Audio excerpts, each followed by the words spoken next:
দেখে সবাই বুঝতেই পারছো কি বানিয়েছি। হ্যাঁ, ক্র্যাব। এই বর্ষাকালে ক্র্যাব কিন্তু ভীষণ ভালো পাওয়া যায়, আর তাই বাজার থেকে কিনে এনে আমি ধুয়ে বেছে ভালো করে করে নিলাম। তবে কিভাবে বাছতে হবে সেটা কিন্তু আমি তোমাদের দেখিয়ে দেবো। প্রথমে বেছে নিয়ে ধুয়ে নিয়ে পরিষ্কার করে আমি নুন দিয়ে প্রথমে একটু সেদ্ধ করে নিতে হবে। একটু ভাপিয়ে নিলে কাঁকড়ার মধ্যে কিছু জার্মস যদি থেকে যায় তবে কিন্তু সেটা খুব মারাত্মক হতে পারে। সেই কারণে এটা আমি গরম জলে হালকা ভাপিয়ে নিলাম। ভাপিয়ে নিয়ে জল দিয়ে ধুয়ে তারপরে এই রান্নাটা শুরু হবে। তো আমি ঢাকা দিয়ে দিলাম, একটু ফুটে উঠলে নামিয়ে নিলাম। এবার আমি দেখাচ্ছি কিভাবে বাছতে হয়। প্রথমে কাঁকড়ার পেছন দিকটা নিয়ে এইভাবে এখানটা ছিঁড়ে দিতে হবে, আর তারপরে এই খোলটাকে খুলে নেওয়া যায়, খুলে নিলে বেশি পরিষ্কার করা যায়। তো একটু ঠুকে নিলাম আর খোলটা খুলে আসবে তাহলে। আর ভেতরে একটা নরম নরম কিছু জিনিস থাকে যেটা কিন্তু ফেলে দিতে হয়, সেটা খাওয়া যায় না। তো এইভাবে এটা আমি এতই শক্ত থাকে, একটু নোড়া দিয়ে ঠুকে নেওয়ার পরও খুলতে পারছি না। এই যে ট্রায়াঙ্গেল, এটা প্রথমে খুলে এখান থেকে এটা খুব কিন্তু ভালো খুলে যায়। আর খোলার পরে এই যে দেখো দু সাইডে দাগ দাগ মতন যেগুলো আছে, যেটা আমি দেখাচ্ছি, সেইগুলো বেছে ফেলে দিতে হয়। এটা কিন্তু অনেকেই জানে না, বলে যে না পারি না, তবে এটা কিন্তু এমন কিছু কঠিন বলে মনে হয় না। এইগুলো ভালো করে পরিষ্কার করে নিতে হয়। তারপর যদি মনে হয় যে খোলার মধ্যে করে সার্ভ করবে, সেটাও করা যায়। আবার খোলাটা ফেলে দিয়েও খোলা থেকে যা আছে সেটা নিয়ে তারপর সেটাও রান্না করা যায়। তবে খুলে নিলে অনেকটা ছোট দেখতে লাগে, তো তো সেই কারণে আমি কিছু সময় করি খোলার মধ্যেই রাখি, আবার কিছু সময় বের করে রান্না করি। তো যাই হোক, হয়ে গেল তো পরিষ্কার করা, সেদ্ধ করা।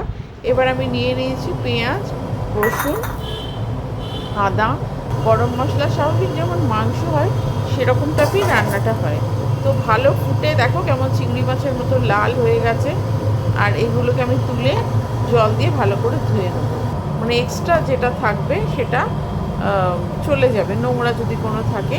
আর নিয়ে নিয়েছি কুচো করে পেঁয়াজ, টমেটো, গোটা গরম মশলা, তেজপাতা, শুকনো লঙ্কা, আর ওই যে পেঁয়াজ রসুনটা মিক্সিতে দেখালাম বাটছি, সেই আদা পেঁয়াজ রসুন বাটা। এবার তেল নিয়ে নিলাম, আর তেলের মধ্যে প্রথমে এগুলো একটু নুন দিয়ে, যদি ফাটে তো সেই কারণে একটু নুন দিয়ে ভালো করে গরম হলে আমি কাঁকড়াটা ছেড়ে দিলাম। এবারে ভাজা ভাজা হয়ে গেলে তখন আমি এই তেলে, যেই তেলে কাঁকড়াটা ভাজা হচ্ছে এই তেলে আমি রান্নাটা করব, যাতে কাঁকড়ার যে পুরোটা ফ্লেভার সেটা এই তেলের মধ্যে বা রান্নার মধ্যে চলে আসে। তো আমার হালকা ভেজে নিয়ে আমি শুকনো লঙ্কা, তেজপাতা, গোটা গরম মশলা এগুলো ফোড়ন দিলাম। এগুলো থেকে যখন ভালো মতো ফ্লেভার বেরিয়ে এলো তখন আমি পেঁয়াজ কুচোটা দিয়ে দেবো। যে পেঁয়াজ কুচো দিয়ে দিয়েছি, আর তারপরে পেঁয়াজটা একটু ভাজা ভাজা হলে আমি আদা রসুন রসুন বাটা বা পেঁয়াজ বাটা সব যেটা একসাথে রেখেছিলাম, টমেটো, তো ভালো করে এটা অনেকক্ষণ ধরে কষতে থাকবো। কষলে দেখা যাবে যে কাঁকড়ার গন্ধটা এই পেঁয়াজ রসুনের মধ্যে মিশে একটা সুন্দর গন্ধ, মানে লোভনীয় গন্ধ বেরোচ্ছে। তো এটা আমি কষতে থাকলাম যতক্ষণ না এইটা থেকে তেল ছাড়বে। একটু ভাজা ভাজা হলে কিন্তু আমি নুন হলুদ পরিমাণ মতন দিয়ে দিলাম, ঝাল বেশি খেলে লঙ্কাও দিয়ে দিলাম। রান্নাটা এমন কিছু কঠিন না। এরপরে যে পেঁয়াজ আদা রসুন লঙ্কা এই বাটাটাও আমি দিয়ে দিলাম, তারপর আবার কষতে হবে। আর দিয়ে দিলাম খুব সামান্য লঙ্কা গুঁড়ো। লঙ্কা গুঁড়ো যদি না খাও নাও দিতে পারো, তাতেও হবে। ভালো করে কষে নিয়ে একটু জলের ছিটে ছিটে দিয়ে আমি এটা কষতে থাকলাম। আরও তেল দেওয়াই যেতে পারে, কিন্তু বেশি তেল খাওয়া যেহেতু ভালো না, তা আমি জল দিয়ে ভালো করে সিম করে নিয়ে কষতে কষতে একদম তেল যখন বেরিয়ে এলো তখন আমি কাঁকড়াটা দিয়ে নেড়ে ছেড়ে আর একটু ফুটিয়ে নেব। তো তেলটা ভালো মতন বেরিয়ে এসছে, একদম লাল হয়ে গেছে। এরপরে আরেকটু দেখে নিয়ে এবারে আমি কাঁকড়াগুলো ছেড়ে দেবো, যেগুলো আমি সেদ্ধ করে হালকাভাবে ভেজে রেখেছি নুন দিয়ে।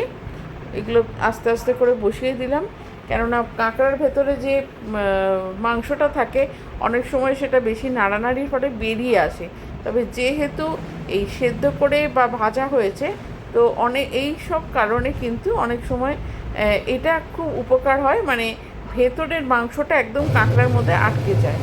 আর এই দেখো কেমন কালো, একদম মানে লাল মতন রং বেরিয়ে এসছে। তারপরে আমি আর একটু কষে নিয়ে সার্ভ করে নিলাম। আমি আর বলতে পারছি না, প্রায় জিভে জল চলে এসছে। আর এইভাবে শুকনো শুকনো করে নামিয়ে নিলাম। অনেকে কাঁকড়ায় আলু দেয়, তবে আলুটা না দিয়ে আমার মনে হয় এরকম কষা করলে একটু বেশি ভালো লাগবে, গন্ধে গন্ধেই খাওয়া হয়ে যাবে।